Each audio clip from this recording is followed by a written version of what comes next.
Alors, il y a des matins comme ça où tu te réveilles et tu te retrouves sur la même table que deux de tes héros. Ouais, et je peux le dire comme ça parce qu'aujourd'hui, je suis assis avec deux personnes que j'admire beaucoup dans le métier de la com. Tonton Aristide Mabato et mon grand frère préféré, Émile Bissot Solo.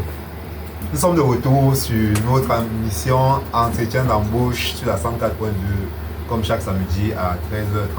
Là, on a commencé à 13h40. C'est pas trop grave. C'est pas trop grave, mais nous sommes là. Et aujourd'hui, comme j'ai dit tout à l'heure, j'ai ces deux personnes que vraiment je tiens beaucoup en estime. Je tiens vraiment beaucoup en estime, je le répète encore. Tonton Aristide, tu vas se présenter un petit peu. Bonsoir à tous, bonsoir à tous les auditrices, c'est ça? Auditeurs, d'accord. Quand même, c'est la FM. Bah, écoute, moi je suis content d'être là. Je m'appelle Aristide Mabato. Je pense qu'après on va faire une présentation plus longue que ça. Je suis heureux d'être là. J'aime pas trop me présenter sur le prisme de mon parcours professionnel. Je m'appelle Aristide Mabato, je suis le fils de Mariama, le mari de Delphine, le père de Chine et de Serge. Et voilà, je suis un résident de Douala, une ville que j'aime beaucoup, où je suis né. Je vais parfois à Yaoundé, mais pas pour de très longs séjours, parce que c'est une ville qui ne m'aime pas beaucoup aussi, en même temps et tout. J'aime les voyages pour ce qu'ils procurent comme nouvelles expériences, et surtout par rapport au fait que mon métier justement me permet de découvrir plusieurs univers et puis de bourlinguer un peu là. Donc voilà, merci Boris pour l'invitation. Je suis quand même assez surpris que Boris me considère comme son héros, mais j'espère qu'il va me donner plus de détails par rapport à cela. Non, je vais t'expliquer. C'est très profond, je vais t'expliquer. On a le temps. Et maintenant, on a mon grand frère Émile qui va se présenter. Alors, bonsoir Aristide, bonsoir aux auditeurs de LFM. Merci pour l'invitation. Je suis Émile Gaston Bissot Solo. Je suis un jeune professionnel de la communication et du marketing. Je suis père d'enfants, marié et quoi d'autre? Je dis marié, père d'enfants, marié, entrepreneur, salarié, je touche un peu à tout. Il y a un ancien du métier de la radio. C'est d'ailleurs par là que j'ai commencé. Donc on y reviendra certainement. Je suis content d'être ici. Je connais déjà le tempérament de Boris, il peut se montrer parfois très flatteur. Il peut te dire, comme il a dit que c'était son grand frère préféré, il peut me le dire à Georges Massango juste après.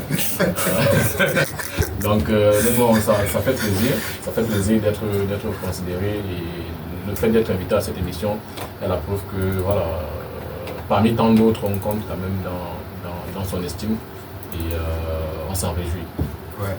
Bon, en fait, le principe de l'émission, c'est, à la base, c'était vraiment mettre autour de moi les gens que je connais et les gens que je connais en fait dans le milieu de la com, et vraiment juste discuter. Et je sais que du fait qu'on soit assis là, ce qui va ressortir, ce sera vraiment quelque chose de prolifique déjà pour moi. Parce que moi, j'estime que je suis le gars qui essaie de prouver tout ça. Essayer d'apprendre toujours en absorbant un tout petit peu de vous tous. Mais aussi, ça va profiter en fait à ces auditeurs-là, parce que pour la plupart des auditeurs qui me suivent, ce sont des étudiants en communication ou alors des personnes qui découvrent le métier de la com tel que moi j'ai découvert. Et pour moi aussi, c'est une fenêtre pour eux, pour avoir accès à vous et pouvoir bénéficier de ces enseignements, si on peut dire ça comme ça, de la façon la plus rapide. Donc en fait, Boris, c'est ça. Ouais. Boris, c'est Skylar, ceux qui connaissent la série Héros. Donc il chope un peu sur tout le monde et tout, mais j'espère qu'on va sortir d'ici vivant. Non, on va sortir vivant. On va sortir vivant. Et je vais chuter dessus pour pouvoir déjà te dire pourquoi est-ce que tu es considéré comme l'un de mes héros. Tu es l'une des premières personnes. Moi, par exemple, j'ai découvert le métier de la com quand j'ai commencé à gagner l'argent dans le métier de la com en tant que graphic designer. Je ne connaissais pas. Parce que je n'ai pas fait d'études dans ça, j'ai fait des études en géologie, j'ai un master en géologie. Le parcours était vraiment long, c'était dur. Mais je me suis retrouvé là. Mais toujours est-il que sur les réseaux déjà, lorsque je commence vraiment à travailler comme graphic designer, à commencer à vraiment me déployer vraiment professionnellement, tu es l'un des premiers noms en fait qui revenait à chaque fois. Et c'était comme une sorte de terreur. Donc, en fait, c'était pas Aristide Mabato, c'était le sniper de la pub. Donc, et c'était genre, et tu avais peur. Donc c'était genre, dès que tu as fait ton visuel, tu as peur, tu te dis que ouais, qui fait, il ne me voit pas le dossier. Il va dire quoi? Il va dire quoi? Cette fois-ci, il va encore dire quoi? Et c'était ça en fait. Et c'était horrible à vivre, surtout à mes débuts en agence. Parce que quand j'arrive à Douala en 2020, je vais directement commencer à l'agence au 24 et là-bas je suis graphiste. Et je me retrouve directement, tu es sur des marques clés et tu as des visuels qui sortent. Et quand ça sort, si Aristide Mabato dessus, toi on tape d'abord sur toi qui es le designer en bas. Et c'était vraiment horrible. Vraiment horrible. Qu'est-ce que tu as dit pour ta défense? Déjà, je fais ça à titre personnel. Hein. C'est vrai. Pour ta décharge que ça m'a valu aussi beaucoup de problèmes, franchement, parce que moi-même étant professionnel, étant directeur d'agence, comment dire ça, mes confrères ne voient pas très bien qu'un de leurs confrères justement tape sur leur production.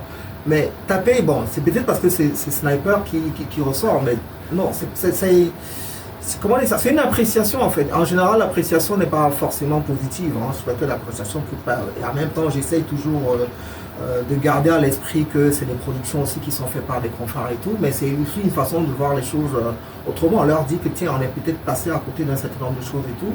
Mais tu sais, quand on va évoluer dans le métier, je vais te dire justement ce que ça m'a valu en fait comme débat, mais aussi comme effet positif. Parce que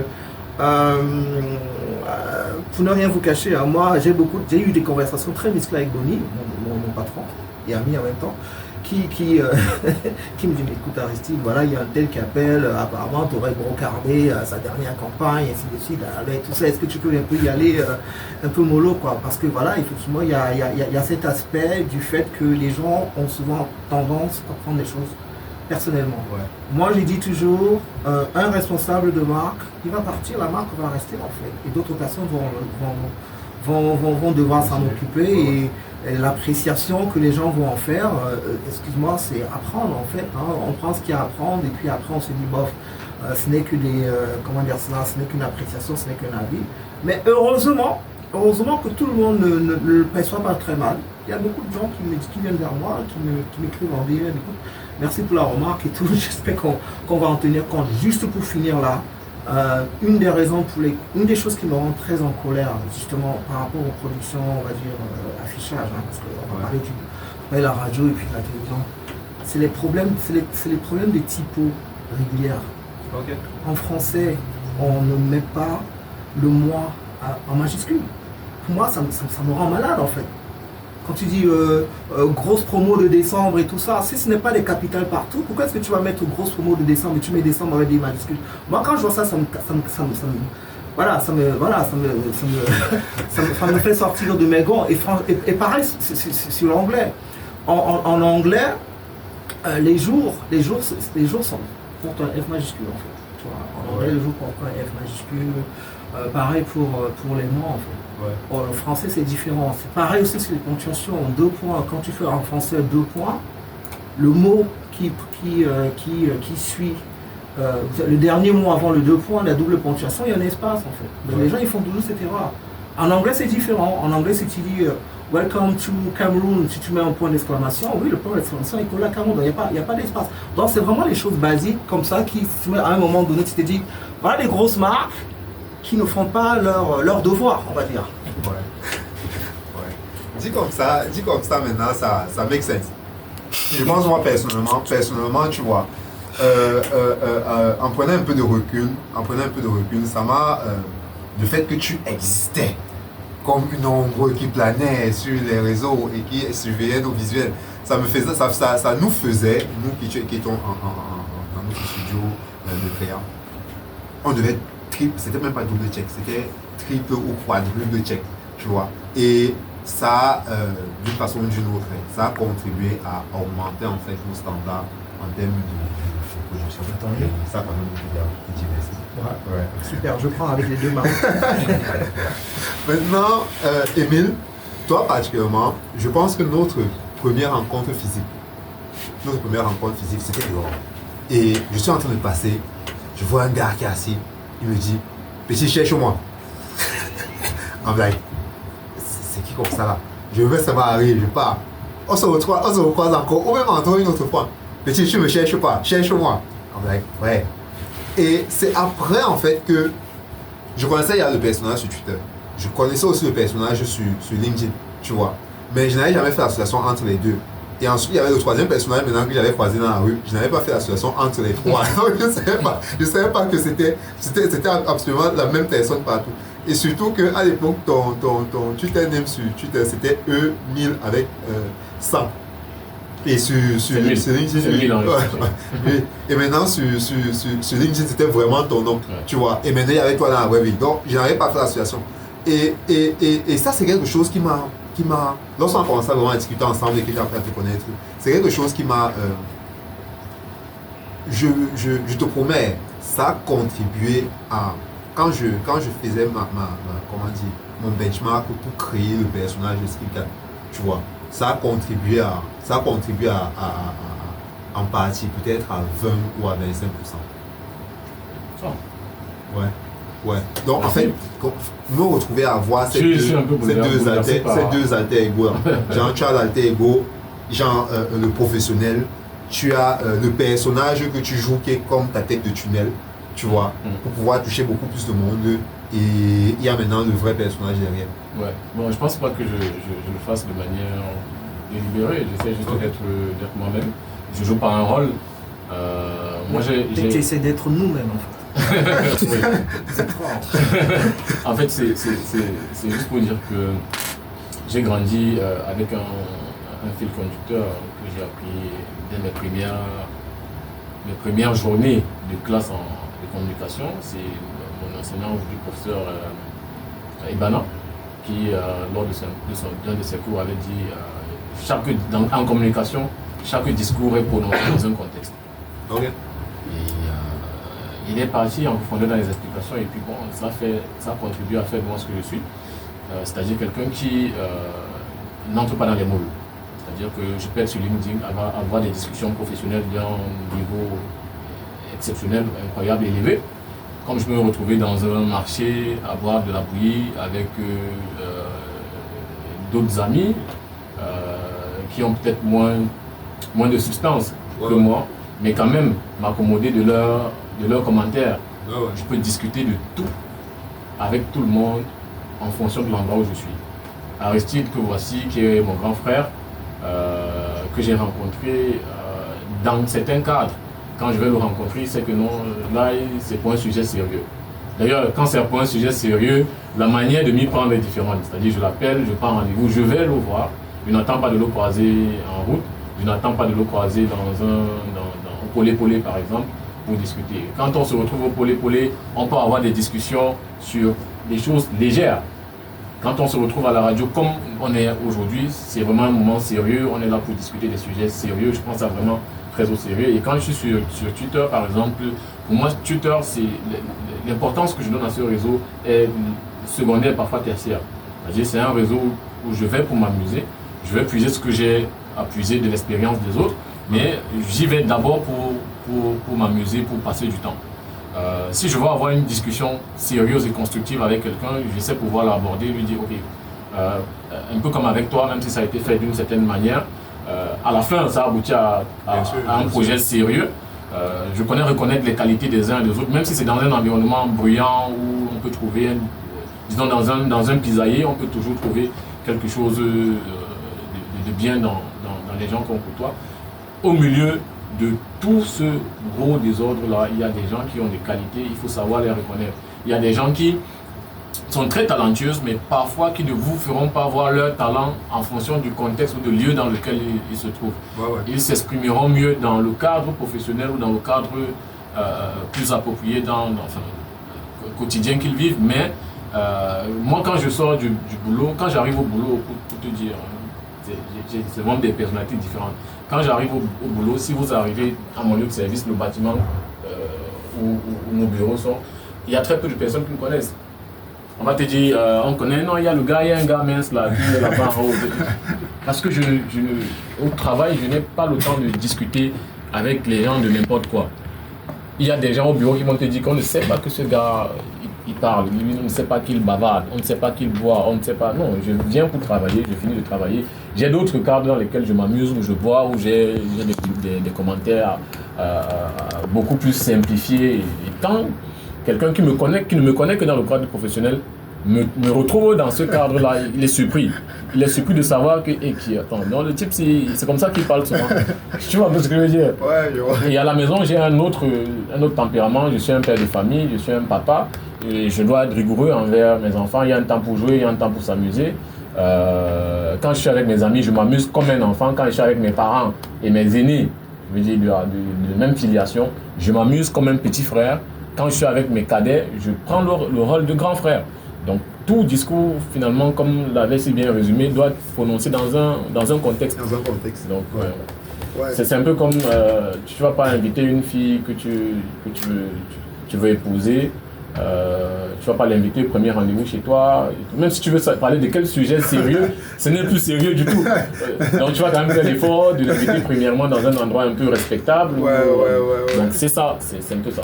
Make sense. Ouais, ok. Là, on va donc partir sur la première partie. Enfin, on va partir sur la première partie.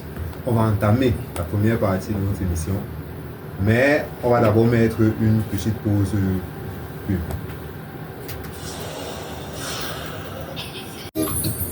Tu rentres dans une...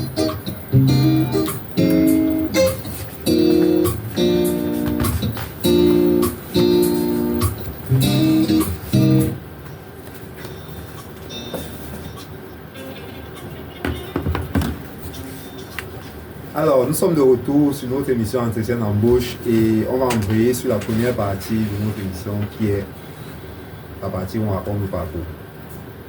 Et lequel de vous veut commencer? Je sais pas, on lance les pièces ou pas? Non, bon, je vais le faire. Ça va prendre moins de temps. Ça va prendre moins de temps que Aristide. Ouais. Bon, moi j'ai commencé à l'origine, comme je l'ai dit tantôt, j'ai commencé par la radio. Ouais. Les stages à la radio pendant mon parcours universitaire. J'ai une formation un peu duale, parce que j'ai mon bac en 2010. J'entre en communication. À l'origine, je veux faire toute autre chose. Je veux faire le concours de l'UIT, je veux faire organisation et gestion administrative. Je ne sais pas pourquoi je voulais aller là-bas, mais bon, j'avais vu ça un peu, ça sonnait un peu bien, quoi. Finalement, j'ai pas le concours et donc j'entre en fac. J'entre en fac lettres à l'université de Douala. Et je découvre donc la communication de manière globale, tronc commun première année. Vraiment, c'est tout ce qui est communication, le grand ramassis de la communication avec les origines de la communication, l'histoire des théories de la communication. Première année, deuxième année, et pendant ce temps, je fais donc un stage en deuxième année. Donc en 2011, je fais un stage à la radio Kasmando. Okay. À l'époque, Anissé Simon était le rédacteur en chef. Et là, je voulais faire l'animation, je voulais parler à la radio, disons ça comme ça. Et puis je découvre la rédaction, je m'intéresse de plus en plus à ce que fait la rédaction, comment on monte un journal, comment on va sur le terrain, collecte, traitement et diffusion de l'information. Et ça se passe plutôt pas mal, j'aime. Et à la deuxième année, je demande donc à mon grand frère, il s'appelle Joly Volcano, c'est son nom. À Yaoundé, on l'appelle Joly Volcano.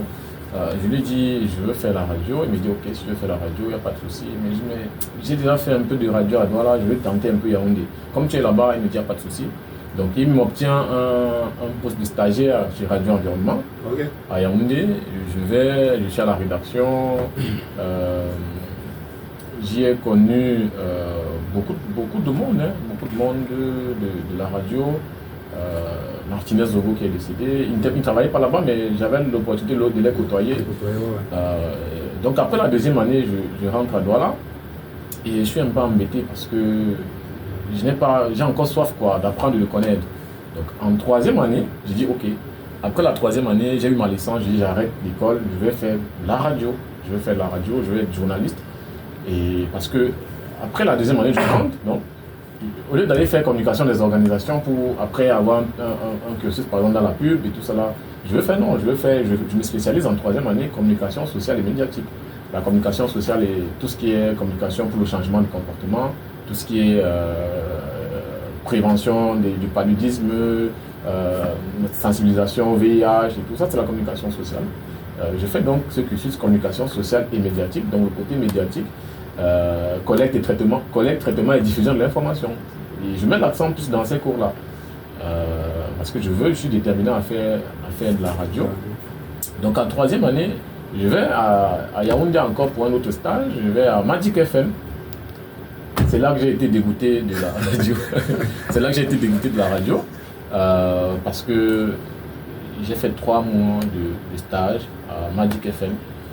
Le métier est passionnant, c'est un très bon métier, mais la façon dont j'ai vu les journalistes vivre de ce métier m'a complètement dégoûté. C'est-à-dire que le niveau de salaire, les choses qu'il faut faire pour s'en sortir à la fin du mois, arrondir les fins du mois, la façon dont j'ai aussi mis un peu en face de la réalité des patrons de médias, la façon dont les annonceurs payent la diffusion des spots, l'écosystème en fait, l'économie de la radio ne permet pas à ce que les journalistes et les gens qui travaillent puissent vivre réellement de leur métier. Okay. Donc du coup, il y a chaque conférence de presse, tu vas voir les gens se bousculer parce qu'après derrière il y a les perdièmes. Et moi, j'étais plus jeune, j'étais plus petit, très, très petit de corps là et tout. Donc on m'écrasait, vraiment, je ne me voyais pas aller m'aligner et être bousculé autant de fois pour pouvoir arrondir les fins de mois. On me payait le taxi 30 000 pour mon stage, mais ça m'a permis réellement de pouvoir moi-même aller sur le terrain, collecter de l'information, prendre les sons, traiter, monter avec Adobe Audition, monter mon papier, le diffuser pendant le journal, faire des décrochages en direct lors des cérémonies. Donc j'ai vraiment appris, mais la façon dont l'écosystème, l'économie de la radio en fait, ne permettait pas aux acteurs de vivre dignement, décemment de leur métier. Et ça m'a choqué. Derrière, il y a tellement de choses que j'ai vu des acteurs de la radio faire. Parce qu'à l'époque, il y a le conflit SOCAM-CMC, c'est ça, SOCAM-CMC. Et mon grand frère travaillait à la SOCAM. Il était responsable de la communication, directeur de la communication de la SOCAM. Et donc, il y avait des réunions quasi quotidiennes pour débriefer qu'est-ce que le camp de la CMC a dit, comment on va répondre demain à la radio. Et donc, on rameutait un peu du monde là pour essayer de préparer les verbatims qu'on va déployer le lendemain pour répondre au camp d'en face. Et derrière, après ça, c'était de l'alcool, après un peu d'argent pour... Ça, c'est pas un métier que je ne peux pas m'en sortir dans ce métier. Et je décide donc d'arrêter. Et pendant que je suis là-bas, on lance le concours de l'ESSEC de Douala. Un ami m'appelle, me dit on a lancé le concours. Et pour la première fois, on va ouvrir une option qui n'a jamais été ouverte depuis tout ce temps, c'est gestion de la communication. Je demande un peu les syllabus et tout ça. Et puis je vois un peu, ça m'intéresse. Mais j'ai le handicap de n'avoir pas pris la bonne route au départ.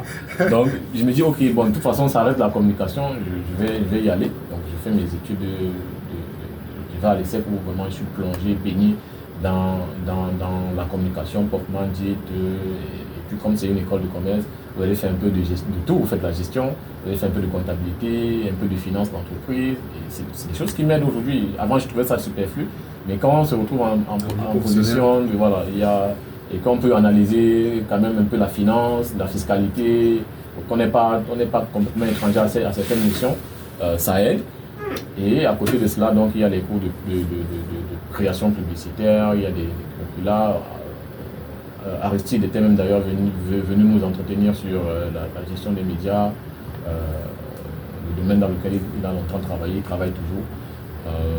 Et puis à la sortie de l'école en 2015, avec mon master 2, je postule pour un stage à Global Outdoor Systems, aujourd'hui Global Out of Home System, Global Out of Home, où je suis toujours. 1er juin 2015, je suis pris comme stagiaire. 8 ou 9 mois plus tard, j'avais mon CDI en tant que sales executive. c'est assistant commercial. Et depuis donc 2018, à la faveur de la démission du responsable commercial de l'époque, je suis donc responsable commercial depuis 2018, poste que j'occupe jusqu'à présent. Et voilà quoi, on a fait le tour. Ce n'est pas compliqué. Bon, de l'autre côté aussi, comme ayant fait des études de communication, bien qu'il y avait quelques incursions avec des cours de technique de vente, gestion de la force de vente, des cours qu'on vous met à côté là pour renforcer votre formation. C'est ces cours-là qui m'ont permis d'être dans le commercial parce que sur le travail, je dis souvent aux gens que je suis dans un secteur de la publicité, mais le travail que je fais, c'est le travail du commercial. C'est-à-dire que je vends les espaces, je commercialise les espaces pour les annonceurs, enfin pour les besoins des annonceurs. Et donc à côté de cela, donc pour rester un peu ancré dans la communication et la publicité, j'ai créé moi-même une agence de communication qui s'appelle Nimbus Communication en 2018. À l'origine, je voulais démissionner, j'avais démissionné même pour essayer de voir un peu, on s'était plus très bien entendu sur les termes. Il y avait une promesse d'augmentation de salaire là qui ne s'était pas faite et on voulait me mettre à un nouveau poste de responsabilité sans les moyens qui allaient avec. Donc j'ai dit ok, vraiment c'est mieux que moi-même je me retire et tout ça là, je laisse un peu tomber cette affaire. Donc pendant 6 mois, je suis resté 6 mois, j'ai monté mon agence, j'ai commencé à avoir quelques petits marchés. Avant d'être rappelé donc par Global, on a entendu ce que tu as dit, mais on ne peut pas te donner tout ce que tu demandes. Voilà, ok, voilà, non, c'est correct. Ça commence à devenir un peu, voilà, ça commence à devenir un peu correct. Donc on a signé et on s'est engagé depuis 5 ans, 6 ans, 6 ans maintenant. Voilà, 6 ans on est là. Je pense que mes patrons sont plutôt contents de moi. Si je suis toujours là. Bien sûr. Donc voilà, donc l'agence me permet de garder un pied un peu sur le métier de la pub. Parce que j'ai fait des travaux pour les grandes marques, pour UCB, tout ce qu'il y a eu comme visuel de la CAN au Cameroun, et puis les 50 ans de UCB, c'est nous qui avons travaillé là-dessus. Ouais. Et nous avons fait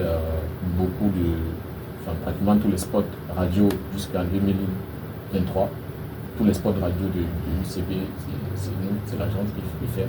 À côté de cela, il y a quelques petits pointages de gauche à droite. C'est pas une grosse agence, c'est une agence de 2 salariés.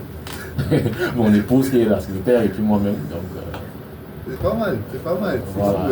Elle est du métier, donc ça lui permet elle aussi en même temps de gérer le secrétariat, de gérer. Et puis on a une flopée de consultants. Comme Aristide.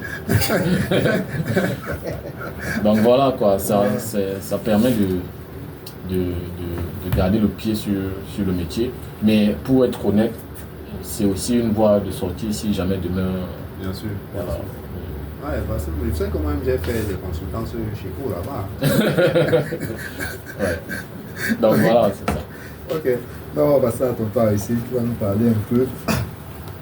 Son parcours. Ouais, je vais faire c'est genre la Tony aime toujours dit je vais faire court après 2 heures on est encore là quoi. Non, je suis diplômé en journalisme et communication à l'université de Boya. Quand j'ai eu mon bac à Liberman, j'avais dit à ma mère que moi je peux rester dans le giron d'éducation catholique parce que généralement ceux qui ont leur bac à Liberman ils vont à l'université catholique quoi. En plus comme c'était à Yaoundé, vu l'histoire d'amour qu'il y a entre Yaoundé et moi, j'ai préféré tenter ma chance à Boya dans un nouveau cadre et tout. Je connaissais pas 50% en anglais, mais j'ai dit qu'on va y aller, on va foncer quoi.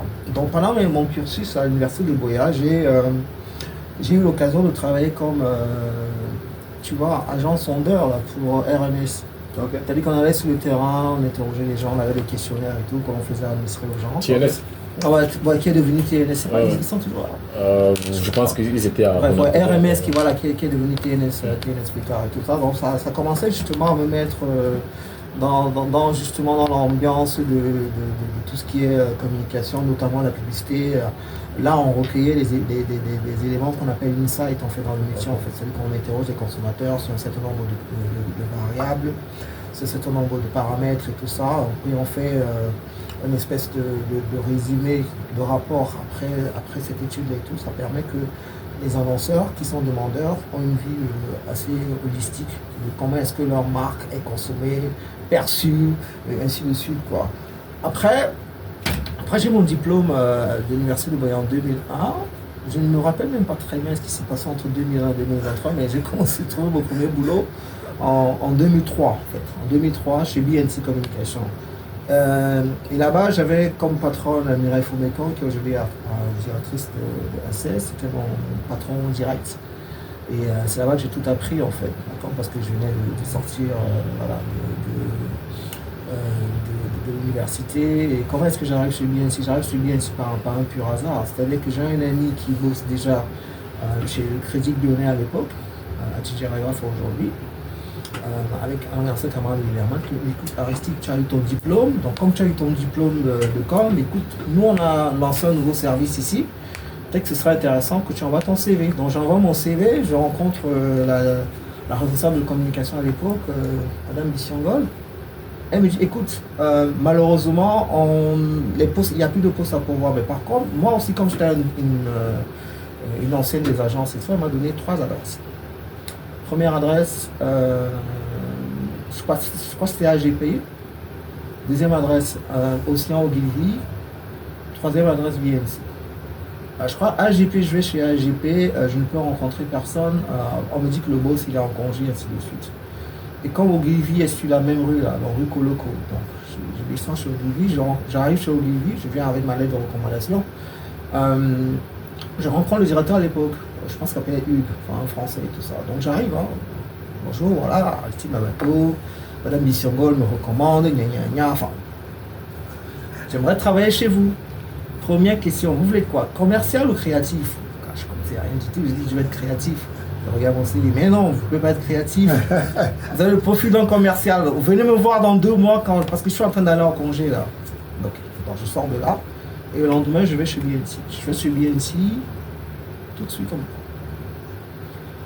J'avais un peu un petit dilemme parce que tiens, j'avais un coup à jouer peut-être avec Ogilvy, mais en même temps, le gars il me dit dans 2 mois, je sais pas trop si dans 2 mois il va se souvenir à la Ogilvy avec moi. Ogilvy, un peu agence étrangère. Ouais, tout à fait quoi. Et BNC, agence locale. Non, mais ils m'ont dit oui tout de suite. J'ai dit écoute, moi j'ai envie de travailler tout de suite. Donc je vais y aller quoi. C'est vrai que c'est auprès de Mireille que j'ai tout appris. Hein. Tout ce qui est rédaction des comptes rendus, briefing. Même, je la voyais faire ses recommandations stratégiques, les présentations, les liaisons qu'elle créait aussi avec les créatifs et tout ça. Et je pense que je me rappelle une fois, je me suis essayé comme ça au culot à proposer une reco stratégique quoi, que j'ai présentée à Mireille, le truc. Elle dit, mais c'est toi qui as écrit ça? Je dis oui. Mais elle dit, c'est quoi cette poubelle? Merde! Donc c'est tout Mireille, quoi. Mais je me suis pas laissé décourager, mais je continuais toujours d'apprendre avec elle. Et en même temps, j'aimais beaucoup la conception de rédaction. Donc je me rappelle quand on faisait des brainstorming et tout, je proposais des trucs, des accroches, des machins et tout. Et je me rappelle Daniel Nélé aussi, c'est à BNC que j'ai connu Daniel Nélé, parce qu'il venait aussi faire des consultations là-bas. Donc j'arrive. Feu Daniel Nélé, ouais, justement.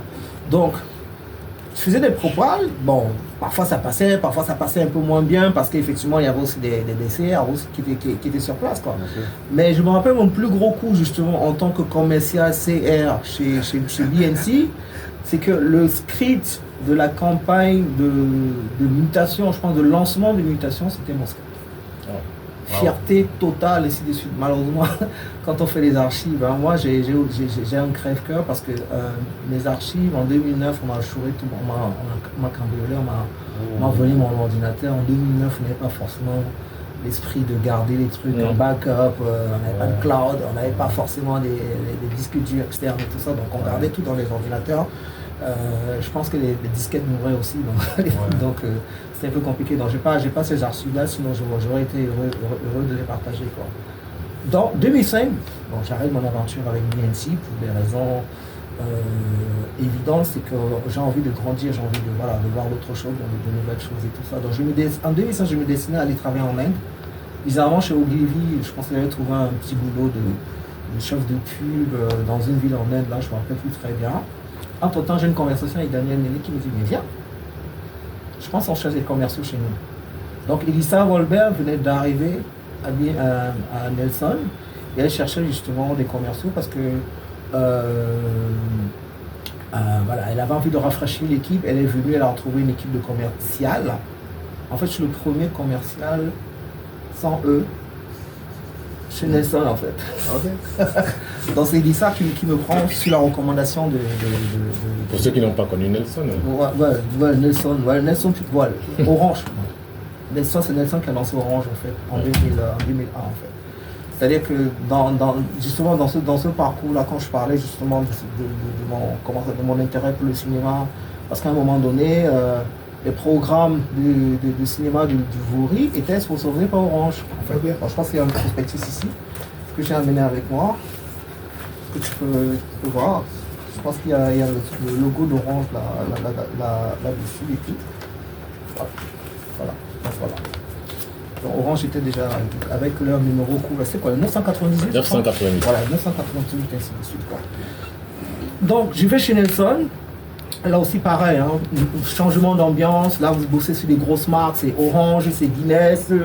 Et quand je dis Guinness, c'est toutes les marques. C'est Sass & Brown, c'est Guinness. C'est Guinness Smooth, c'est Guinness Fest. Et pour la petite histoire, je pense que c'est Nelson qui a lancé Guinness Fest. Guinness GES, Guinness Smooth au Cameroun. Donc c'est c'est vraiment une ambiance totale où tu as un vrai service de création, tu as même un planeur stratégique, parce qu'aujourd'hui il n'y a plus de planeur stratégique en agence, c'est ce qui se passe. Tu as un planeur stratégique, tu as un directeur artistique, tu as les concepteurs, rédacteurs, tu as une équipe, tu as un pool commercial, tu as des responsables de marque, tu as des réunions avec des clients qui sont programmés toutes les semaines, tu as du brainstorming. Tu as des visiteurs de Saatchi & Saatchi qui arrivent vers vous pour discuter avec vous pour lancer la prochaine grosse campagne de Guinness. Donc vraiment, tu es vraiment dans une espèce de... Pour moi, c'est le rêve en fait. C'est-à-dire que je n'y allais pas forcément pour de l'argent, mais après, tu te dis, ce que tu as gagné en termes de capital, c'est vraiment inestimable. Donc mon aventure chez Nelson finit en 2009. 2009, bizarrement, je fais un peu le tour. Donc après, je pense que ça s'arrête en 2009. Non. Après 2009, je fais le tour. Je suis Shingan. Je pense quasiment 6 mois chez Unknown. Où on fait aussi des trucs sympas. Mais l'ambiance est différente. C'est vraiment l'agence startup. Shingan à l'époque, c'est vraiment l'agence start-up, c'est que tu arrives, tu as une table de billard au milieu de la pièce. Voilà, tu as des commerciaux, les créatifs qui sont vraiment mélangés dans la même pièce. Donc ça crée une espèce d'ambiance, machin, vous n'êtes pas dans les astreintes de ouais, t'es pas arrivé à 8h, bla.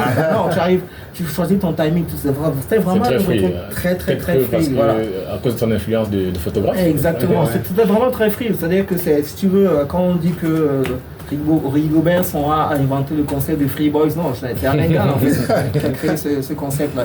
On fait, voilà. Bon, après, ça aussi, c'est inconvénients parce qu'après, s'il n'y a pas une ligne directrice où chacun vient comme il veut et fait des trucs, s'il n'y a pas vraiment de ligne directrice, ça finit par être compliqué, quoi. Donc, je pense que lui, il avait une vision de comment dire ça, de l'entreprise qui pourrait fonctionner en autopilotage, en fait. C'est-à-dire que, ok, voilà un projet, allons-y, faisons-le, tout ça, mais après, ça ne prend pas toujours.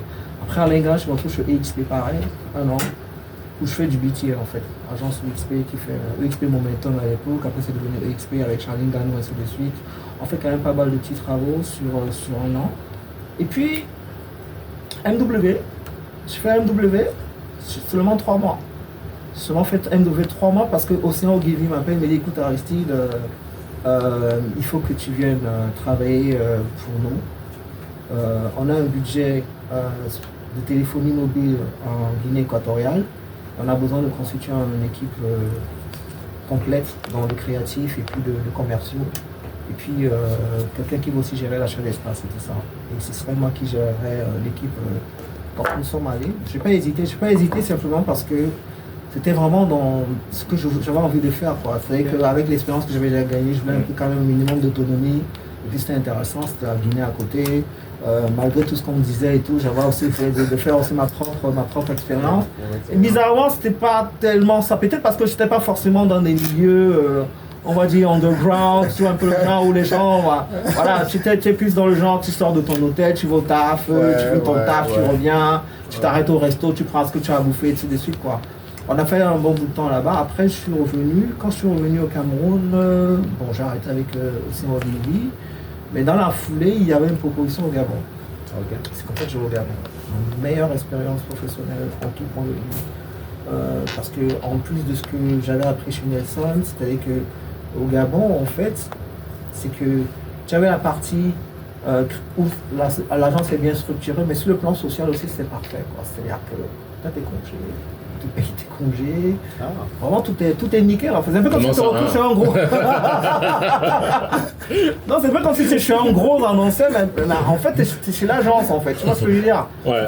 C'était vraiment parfait à tout point de vue. Et c'est pour ça que je dis, des fois, si tu fais toute ta carrière en agence de publicité et que tu ne fais pas de la télé, et que tu ne fais pas des spots télé, des vrais films télé qui sont diffusés à la télé, parce que ce qui se passe aujourd'hui, c'est qu'on fait des films et qui sont seulement diffusés sur Internet. C'est vraiment pas la même chose. Okay. La télé, si tu veux, c'est la consécration pour des professionnels de la publicité et de la communication, en fait. Des vrais films, pas des animatifs. Pas des animatifs, non, j'ai dit, fais un film, c'est-à-dire qu'il fait des vrais films où le client te dit, ok, je suis prêt à mettre 20 millions, je suis prêt à mettre 35 millions, je suis prêt à mettre 40 millions. On a fait des spots à 40 millions au Gabon.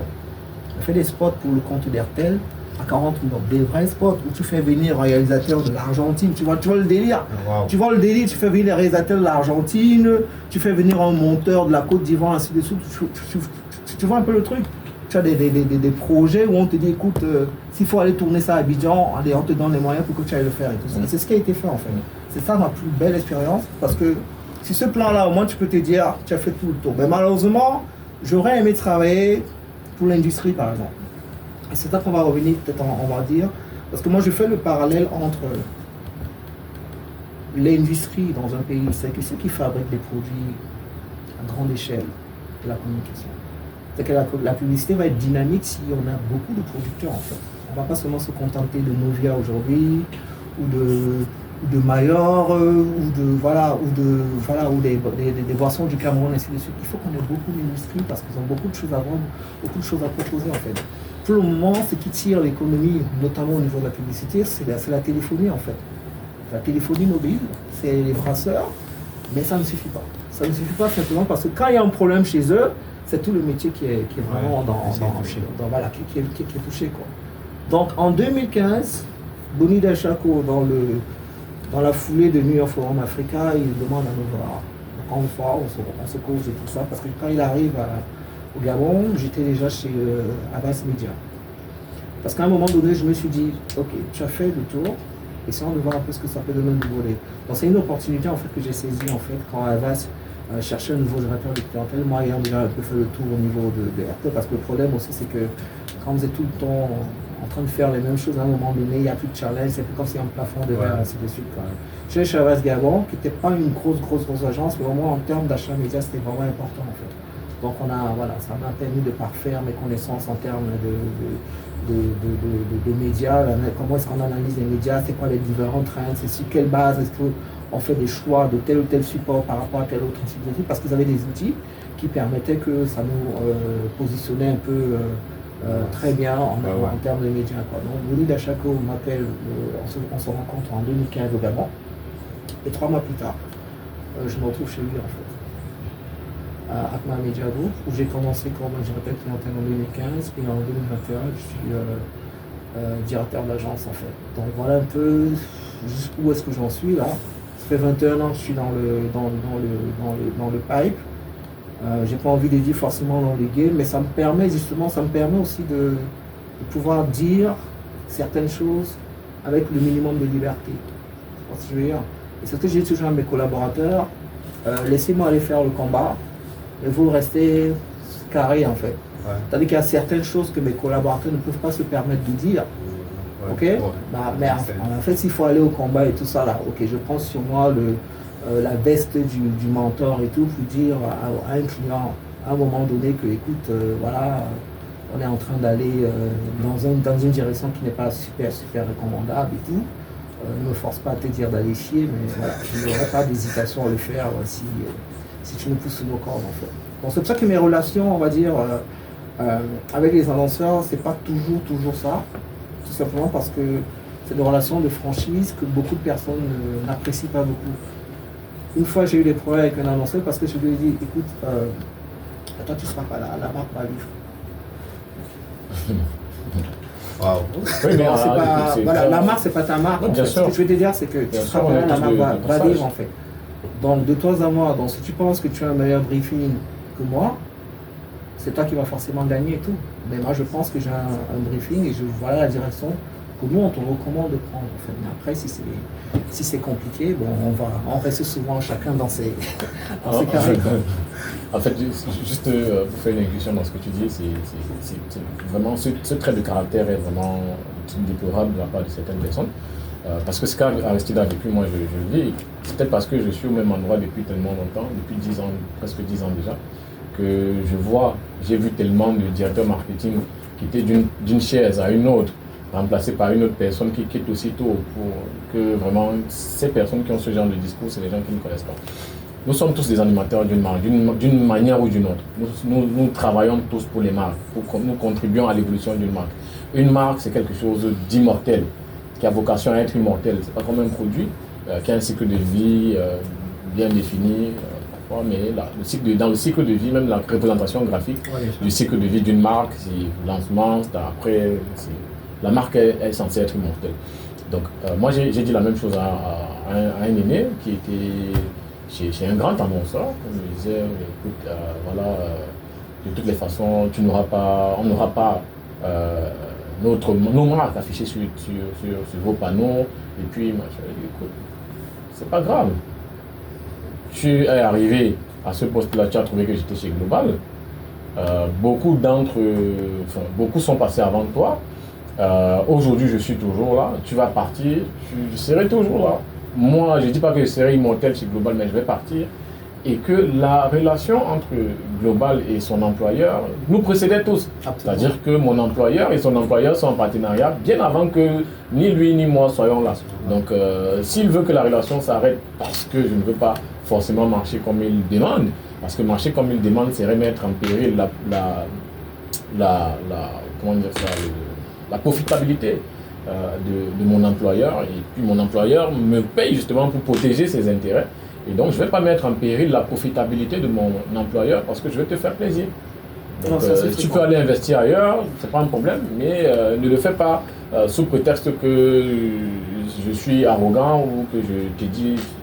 C'est toi qui prends ça pour de l'arrogance, mais moi, je te dis la vérité. À partir d'un certain moment, il y a les retards de paiement, c'est inacceptable. Si tu es dans une relation partenariale qui vise à faire grandir les autres, il faut pouvoir t'accommoder des conditions de vie et de survie même d'autres personnes. Parce que souvent, des annonceurs sont dans des grosses multinationales qui peuvent se permettre beaucoup de choses. Et les agences et les régisseurs, généralement, c'est des PME qui touchent du doigt la réalité quotidienne des gens. Et ces personnes qui travaillent là-bas, je prends l'exemple, je pense que les supports aussi, les radios, c'est pareil. Il y a beaucoup de personnes qui travaillent ici, mais tu vas te rendre compte que lors d'une réunion, c'est pas peut-être la vocation des techniciens ou des journalistes de savoir ce qui se passe dans la gestion de la radio, mais tu vas te rendre compte que la direction stratégique, écoute, on a des factures impayées de 30 millions chez tel annonceur, tu dis, waouh. Mais à partir de là, quand elle va dire sincèrement à l'annonceur, écoute, je veux bien travailler avec toi, je veux continuer de travailler avec toi. Mais là, c'est comme si on ne travaillait pas ensemble, quoi, parce que je fais le service et toi, tu ne payes pas. Tu ne payes pas, ça met en péril la vie des gens.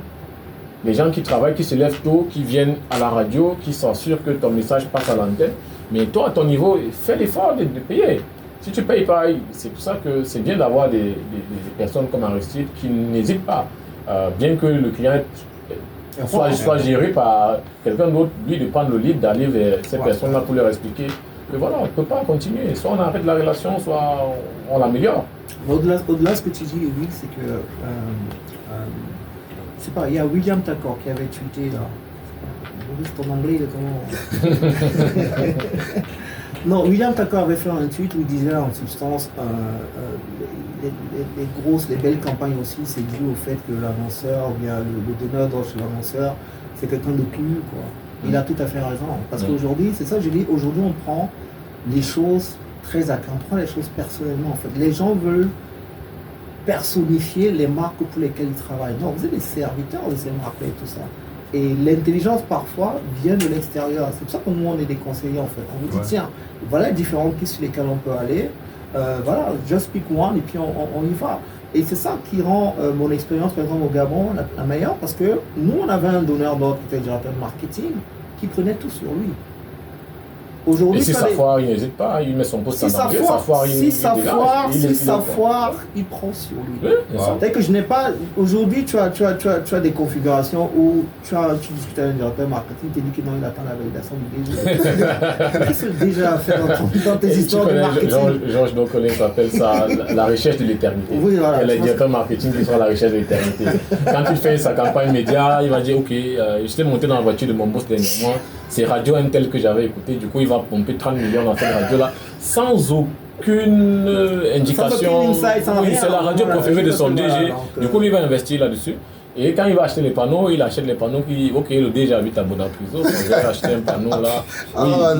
Non, oui, c'est ça en fait, c'est que les gens cherchent l'éternité. Cher directeur marketing, prenez vos histoires en main et puis voilà, gérez quoi. Les DG, non, vous vendez en interne en fait. Et c'est l'un des problèmes qu'on a, c'est-à-dire que tu as un donneur d'ordre qui est directeur marketing, qui a la compétence pour, mais qui est dépendant des avis des autres.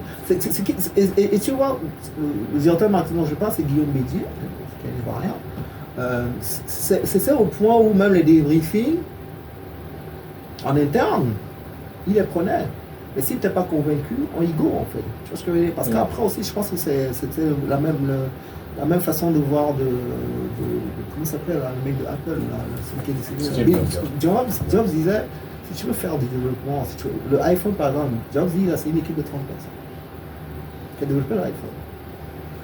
Et imagine s'il y avait un peu plus en fait. Tu vois ce que je veux dire? C'est des gars qu'on ferme dans un SaaS, dans un silo, et on dit écoutez, développez-moi le truc et tout ça. Parce que le problème aussi de la qualité, peut-être qu'on va revenir là-dessus, de nos productions publicitaires, c'est parce qu'elles ne sont pas incarnées dans la société. Je vais prendre un exemple. Aujourd'hui, la téléphonie mobile, la boisson, l'agroalimentaire nous vend des univers qui ne sont pas les nôtres. Okay. C'est pour ça qu'on ne retient pas. La dernière fois que j'ai suivi ici, les deux panélistes ont parlé de Michael Power et tout le reste. Pourquoi ça tient? Pourquoi ça prend? Je vais te dire pourquoi ça prend. Ça prend parce que on est dans un contexte, des années 90, début des années 2000. Où l'essentiel de la messe, on va dire la messe télévisuelle existait encore. C'est-à-dire qu'on entend le rendez-vous de la famille. Pour regarder la télé. Ouais. Ça, c'est un contexte. Ok? Guinness dit, ok, moi j'ai un coup à jouer dans ce contexte-là et tout. Je vais produire mon propre film. Et vous allez voir ça. Et là, dans ce contexte, pourquoi? Parce que tu as les marques comme Nestlé à travers Nescafé et tout, qui à travers le batterie permettaient que les télés aient accès à des programmes de qualité. Dynasty, parce que si tu as le pognon pour acheter Dynasty, il n'avait pas l'argent pour ça. C'est Côte Ouest à travers Nestlé qui vient avec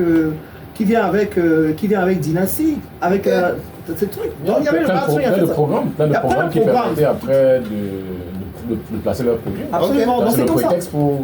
Donc c'est comme ça que Michael Power rentre dans ce contexte et dit ah tiens, moi c'est un Nissan, ok je vais faire mon film.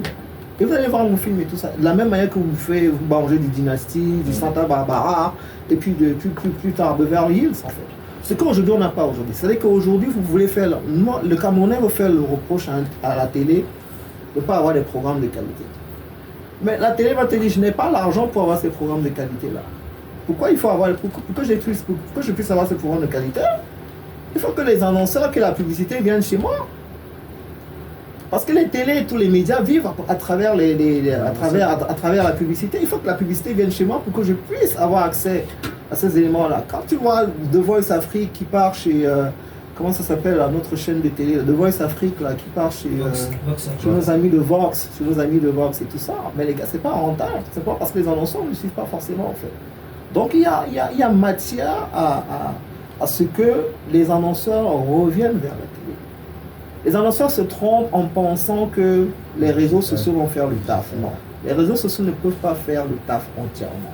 Parce que les statistiques ne jouent même pas en faveur de ce qu'on va aller dans uniquement sur les réseaux sociaux. Quand une agence fait une vente, moi j'ai vu le spot que Omar a fait sur sur c'est quoi, c'était l'eau minérale là, avec Miss, vous étiez tous en rose et tout ça là. Oui. Ah, le digital, la campagne digitale là avec la Très beau musique. spot. Et pourquoi ça passe pas la TV? Enfin, moi j'ai pas vu. Non, c'est l'argent J'ai vu. digital de. Non, c'est ça que je dis, pourquoi ça passe? Moi j'ai pas vu à la télé, j'ai vu ça sur le digital en fait. Mais imagine les Le client n'a pas payé pour la télé. Voilà, c'est ça en fait. Donc c'est ça, je dis, s'il y a des professionnels de la pub, des gars qui bossent en agence aujourd'hui, ayez un objectif, je veux devoir travailler sur un projet qui me permet de faire un bon film et qui soit diffusé à la télé. Parce que la télé, encore aujourd'hui, ça crée l'impact. Je sais que les annonceurs camerounais aiment l'affichage. L'affichage fait le taf, mais encore à moitié. Si tu es un gars si tu es un directeur artistique, directeur de création, tu bosses au Cameroun, tu vas bosser au Cameroun 2-3 ans, tu vas te fatiguer. Parce qu'il n'y a pas de challenge en fait. Et le challenge ce n'est pas sur le prix, le challenge c'est pas sur l'affichage. On fait des grosses affiches et tout le reste, c'est très bien. Affichage, c'est le troisième support. Oui, mais j'ai en pouvoir. termes de performance. Mais la télé, la télé, la radio, le truc et la tout télé, ça. la radio et l'affichage. Et pourquoi on a peur de la télé?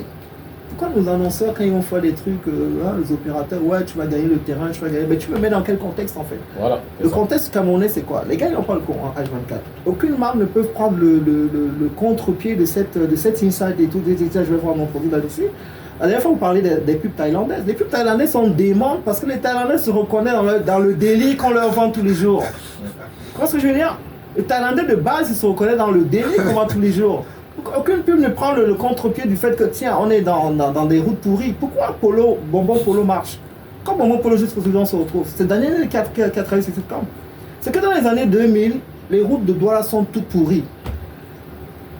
Media Plus venait de lancer les proxys, dans les petites affiches, la proxy et tout le reste.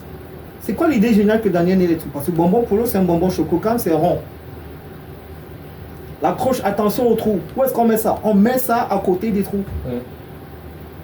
Donc c'est pour dire que les insights existent, mais c'est que les annonceurs ou bien les professionnels des agences fuient cela. Pourquoi? Parce que les annonceurs veulent vendre un monde qui n'est pas forcément... On veut nous vendre un monde idéal. Mais on n'est pas dans le monde idéal. Moi je pense que aujourd'hui, malheureusement, peut-être à la décharge, un peu à la décharge des agences, on est aujourd'hui dans des écosystèmes où la pub est considérée comme étant une dépense. Absolument. Oui, Partout ailleurs, on va te dire, c'est un investissement. Tu investis pour capter l'attention des gens, pour après les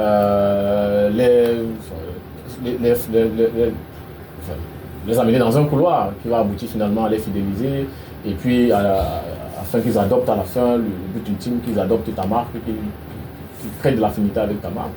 Mais ça a un coût. Ça a un coût qui ne doit pas être considéré comme étant une dépense, comme étant un investissement. Qu'est-ce que je mets pour acquérir et pour fidéliser les personnes qui... Mais la preuve, quand tu regardes les grands rendez-vous, quand tu vois les grands rendez-vous qu'on appelle des messes de télé, là, aux États-Unis sur le Super Bowl, sur le plan global, tu as tous les Jeux Olympiques, jusqu'à il y a encore quelques semaines, après la fin des Jeux Olympiques, tu vois les spots des sponsors qui ont toujours la mention sponsor des Jeux Olympiques parce qu'on est en train de construire quelque chose dans la durée. C'est pour ça qu'aujourd'hui, même le sport, c'est qu'aujourd'hui on a même une occasion qui est grandiose pour le sport, les Coupes d'Afrique des Nations, Coupe du Monde et tout de suite. Mais quand tu regardes découpage d'antenne ou bien quand CRCV reprend le relais, quelles sont les marques qui sont là? C'est bizarre, c'est les PME qui sont là. C'est Cominada que tu vas voir avec son spot qui date de 20 ans. Et aujourd'hui, c'est quoi le rêve de tous les Camerounais? Je dis, moi je vais aller au Canada, mais tiens, Cominada, il a contribué, qu'on le veut ou non, il a contribué à faire. Donc, sont les gros annonceurs dans ces en dehors voilà, des classiques 33 eSports qui ont un pied dans le sport ou bien Orange dans une moindre mesure et tout. Mais où sont les autres en fait? Parce que c'est ça les grandes messes. Parce que je veux dire, on est tous en mode sucade, on est en fond là-dedans. Les mecs, ils ont déployé des affichages par centaines de millions. Et qu'est-ce qui se passe? Donc, ils créent un appel d'air que les parieurs, que les sociétés de paris récupèrent. Pourquoi aujourd'hui, dans tous les coupures de pub de tout ce qui est sportif, c'est les sociétés de paris? Où est la téléphonie mobile? Où elles sont les chocolatiers? Où sont les vendeurs d'huile de machin et tout ça? Ils sont où? Ils sont en affichage. Et vous êtes en train de regarder les affiches à ce moment-là. Non, et puis même. Cominada, t'as déjà vu une affiche de Cominada? Mais Cominada, il t'attend au carrefour quand il y a un match des Lions indomptables. Bien sûr. Et puis, moi, ce que je voulais dire tout à l'heure, c'est que, bon, pour parler même des telcos, sont mes clients, sont nos clients, mais il faut dire que le paradigme est en train de changer. Et à mon sens, il change du mauvais côté. C'est-à-dire que ça, moi, je suis arrivé dans l'affichage en 2015 et j'ai vu comment les marques s'appropriaient les Super 5, que ce soit sans tout les changer. Ouais. C'est-à-dire qu'aujourd'hui, par exemple, on te prend un panneau de 108 mètres carrés pour faire la promo de Momo. Je dis n'importe quoi, ça peut être Momo comme ça peut être Orange Money. Mais le Super 5, c'est pour le prestige de la marque. C'est pas pour des campagnes promotionnelles d'un mois, 2 mois. Non, c'est quand on est en train de vouloir bâtir une marque, de vouloir positionner un produit et le faire sortir du lot, le faire sortir de la... C'est-à-dire qu'il y a une concurrence, vous êtes dans un panier, mais moi je décide que mon produit vous dépasse, c'est-à-dire que je le mets en vitrine. Je le positionne à un niveau prestige. Donc je prends un Super 5 et je dis ok, achetez du savon un tel. Ça n'a pas de sens. Non, je veux dire, à l'époque même, ça marchait. Ça marchait avec le savon là, c'était Napco, Azur. Azur en 2015, il y avait Azur Gold, et puis le savon Azur, et puis par après il y avait Opur qui venait de lancer. C'est-à-dire que en quelques temps, en 6 mois, 7 mois, c'est la même chose qu'aujourd'hui Oléo est en train de faire avec son huile. Avec son huile, Novia en train de faire. Non, je dis ça n'a pas de sens dans le sens où si tu as des panneaux de prestige, c'est pour justement renforcer ta marque, en termes de branding, en termes de machin, tout ça là. Mais ça n'a pas de sens si tu utilises justement ces panneaux de prestige pour dire faire des promos. Achète 5 bouteilles, tu gagnes une 6e bouteille, ou bien tu vois un peu ce que je veux dire, parce qu'après, c'est tout à fait camerounais. Et ça, c'est aussi un autre insight. C'est que quelle est la façon dont les Camerounais, la facilité que les Camerounais ont à travestir les choses. Aujourd'hui, le VIP au Cameroun, ça n'a aucun sens. Ça n'a pas de sens. Le VIP de 2024 n'a rien à voir avec le VIP de 2015, 2012 et machin. Et ça revient donc à l'idée générale que je voulais développer, au point sur lequel je voulais arriver, c'est-à-dire qu'aujourd'hui, nous avons malheureusement, c'était à la décharge des agences, nous avons malheureusement des dirigeants qui font du cost-scaling à tout va.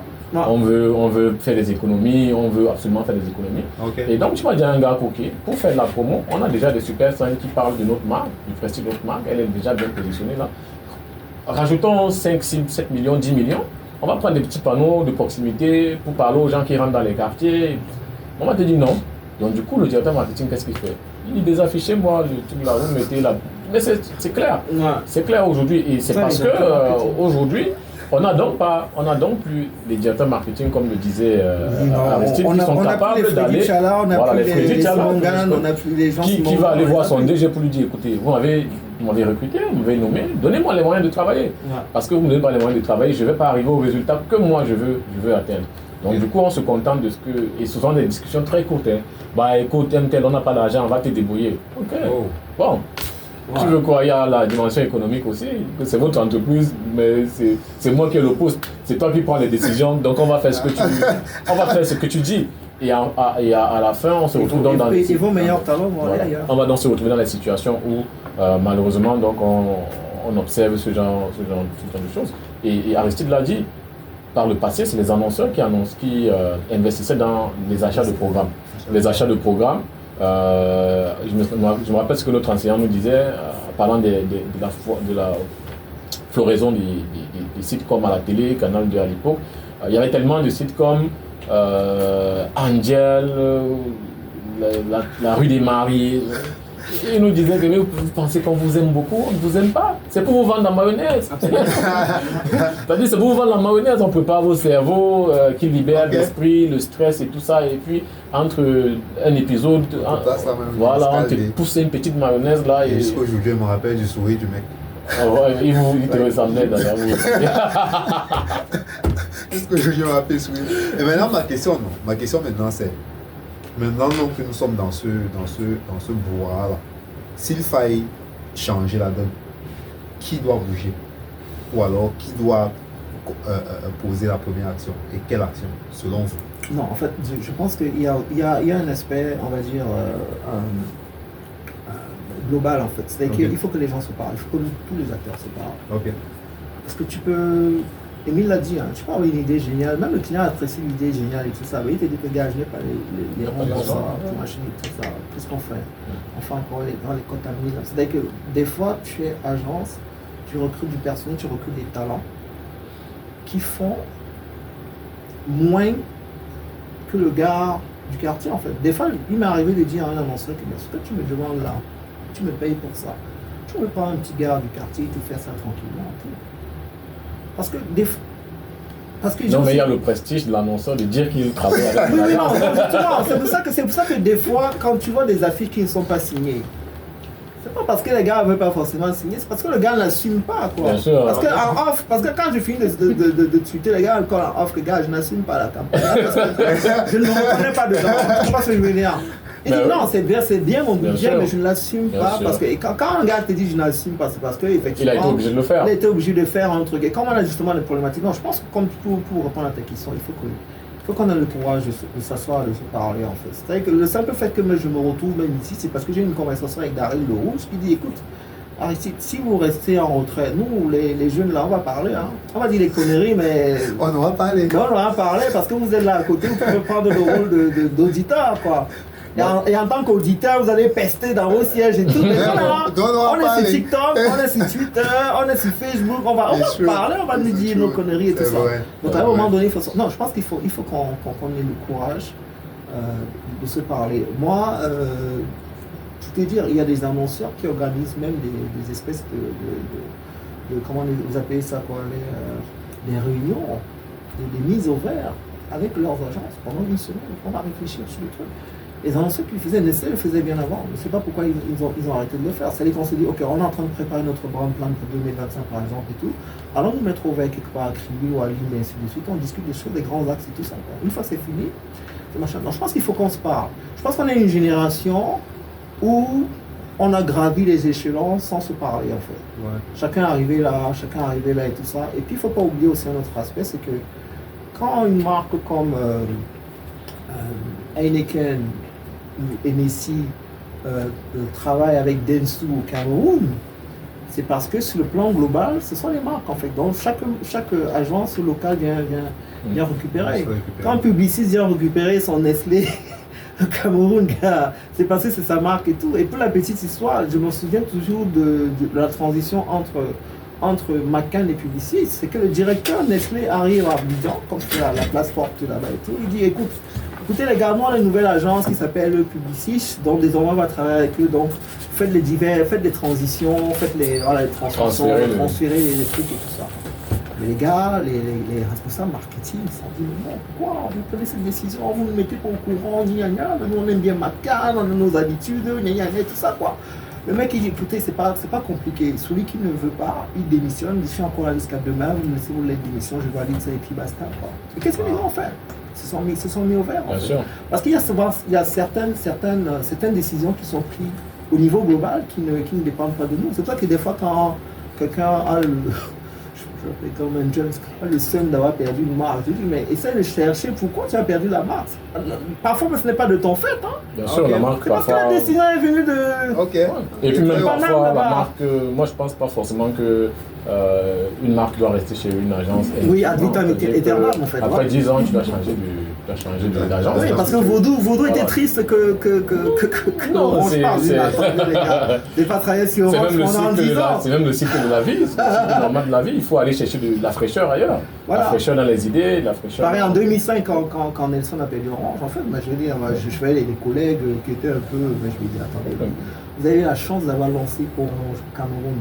Vous l'avez gardé jusqu'en 2005. Vous avez fait des gros spots avec Roger Mila, avec Samy Diko. Vous avez fait des gros trucs. Bon, laissez les gars chercher, tester leur bonheur ailleurs. Si ça ne marche pas, tu es sûr, c'est qu'ils vont revenir. Il y a quelqu'un qui a parlé de la loi de la finitude. Tout finit par finir. Tout finit par finir. C'est-à-dire que moi, c'est quelque chose que j'ai intégré dans mon parcours professionnel. Je travaille dans la régie. Ouais. Et chaque année, je n'ai pas le même portefeuille. C'est clair. J'ai des gros clients, des gros contributeurs à mon portefeuille qui vont te dire écoute, gars, l'année-ci, moi, j'ai pas de budget, c'est trop cher, je peux pas prendre les panneaux chez toi. Et bon, ça va, je suis trop cher. Il n'y a pas de souci. Bon, on va continuer à pousser petit à petit. Maurice, pour revenir à la question, il faut qu'on se parle. Je pense pas en fait. Moi, pour répondre à la question, je vais peut-être en dire un peu plus pour pointer un phénomène pour moi qui, je ne dis pas qui dédouane les directeurs marketing, mais ça explique un peu la galère dans laquelle ils se trouvent souvent. Les galères dans lesquelles ils se trouvent souvent, c'est les responsables des achats, les directeurs des achats. Le procurement, le fameux procurement. C'est-à-dire qu'on demande maintenant au directeur marketing de faire master en équilibre budgétaire. C'est-à-dire que parce que quand il fait ses plans, quand il fait ses simulations, dans sa tête là-bas, même inconsciemment, il dit que, mais que va dire procurement? Procurement va dire quoi? C'est-à-dire qu'il se met déjà une barrière inconsciente. Ah, ok. Parce que tu as des procurements dans le cadre de la régie, par exemple, qui te dit que moi je vends mon CIP à 3 à 400 000. C'est mon CIP à 3, c'est mon panneau, je le vends à 400 000. Il dit non, mais moi j'ai vu 80 000 là-bas chez tel. Il dit non, ok, va acheter à 80 000. Parce que les responsables des achats ne sont pas formés, ne sont pas outillés sur le critérium d'achat de la fiche publicitaire. Okay. Qu'est-ce qui rentre dans les critères du choix d'une affiche publicitaire? C'est la distance de visibilité, c'est l'axe de visibilité, des critères aussi, c'est des occasions de voir. Un CIP à 3 ne vaut pas un CIP à 3, je suis désolé. C'est la même dimension certes, mais ce n'est pas la même chose. Tu peux investir 500 000, 6 000 millions, oui. De luminosité, quand il y a beaucoup l'éclairage dans la nuit, machin truc et tout. Il y a tellement de choses qui rentrent dans la détermination du choix d'un panneau. Surtout que la mairie a aussi déterminé les zones. Tu as les zones prioritaires, les zones ordinaires, les zones là. Et donc tu vas te rendre compte d'un phénomène. Aristide, qui est une agence, il va t'envoyer 1, 2, 3 recours à un directeur marketing. Et c'est la pire idée qu'on va déployer parce que c'est la moins chère. Ouais. Pourquoi? Oui, parce que le gars, il a pris les trucs, il a présenté en interne. Et à cette réunion-là, donc il y a le DG, le procurement, il y a le gars du marketing là qui fait sa soutenance, quoi. Après la soutenance, il dit que ok, c'est bon tout ça. Il se retourne vers procurement. Procurement dit que bon, ça n'a pas l'argent. Tu vois. Et à la fin, donc, tu as. Et moi, ce que je voudrais donc dire, c'est que il faut intégrer à la base les procurements, les responsables des achats, dans la formation. Mise au vert, il faut aller avec ton directeur des achats. Obligé. Ouais. Sinon, il ne va pas comprendre. À la fin, le gars, lui, compare les macabos. C'est-à-dire que je vois un macabo aussi, je vois un macabo aussi. J'achète le macabo, c'est le macabo blanc. Voilà. Tu vois, donc il faut intégrer dans l'approche, et c'est le rôle des directeurs marketing, et c'est notre rôle en tant que professionnel, de dire, ok, dans nos processus de création, dans nos processus de création de nos plans budgétaires et tout ça là, de nos plans de plan marketing, disons les stratégies, plans marketing, annuel ou bien biennal ou bien sur 5 ans ou bien ça dépend de la période, il faut intégrer les responsables des achats pour leur expliquer l'importance du choix d'un tel à la base et non à la fin. Parce qu'à la fin, le DG avant de prendre la décision, il appelle le directeur des achats pour lui demander s'il y a l'argent.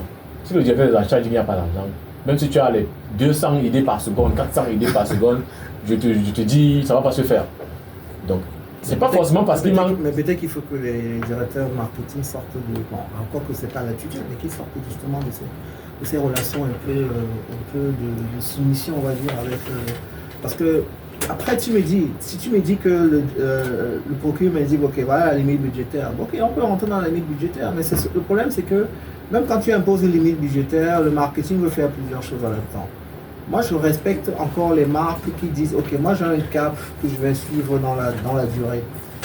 Sur 12 mois, j'ai un cap. C'est-à-dire que je renouvelle, on va dire, comment on prend le cas de l'affiche. Je renouvelle mes affiches même 3 fois. Je reste là-dedans. Donc j'ai un truc smart en fait. Le problème, effectivement, c'est que ce frein-là vient du fait que à chaque fois que le procurement fait une concession, le marketing veut aller un peu plus loin. Tu vois ce que je veux dire? Donc du coup, ça crée justement ce truc. Mais je pense que, plutôt que cela, moi je pense qu'il faut que toutes ces personnes, donc toutes ces directions qui rentrent dans la décision et tout, suivent toutes les cours de marketing en fait. Parce que la marque, ce n'est pas le produit. C'est ça le problème. C'est qu'il y a beaucoup de produits ou de marques aujourd'hui qui sont devenus des produits parce que les marques ne prennent pas la parole sur des sujets, on va dire, sociétaux, machin. Moi, quand je regarde les pages publicitaires sur TF1, moi, je ne vois pas de spot publicitaire promotionnel. Hein. Ça ne veut pas dire qu'ils ne font pas. Hein. Les marques. Il y a des promos. Il y a même un promo machin en magasin.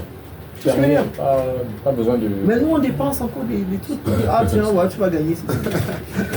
Ok. Alors, nous sommes revenus sur notre émission Entretien d'embauche. Nous sommes à la fin. Nous avons. On n'a même pas fait 20% de tout ce que j'avais prévu, aujourd'hui. Donc, je pense qu'on est d'accord que vous allez devoir revenir encore sur le plateau pour qu'on puisse continuer en fait cette discussion qui s'est avérée vraiment pertinente pour moi. Et il y a beaucoup de blind spots qui me sont tombés alors que je n'avais pas prévu ça. Il y a beaucoup de choses que j'ai appris aujourd'hui, il y a beaucoup de choses que j'ai découvert même, et à la fois des noms et beaucoup d'autres choses.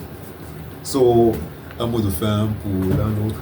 Oh bon, écoute, c'est très gentil de m'avoir invité. Je reviendrai, j'aurais pu dire la semaine prochaine, mais bon, pour des raisons familiales, je ne peux pas être là. Ouais. Bien après, on coordonnera. Super.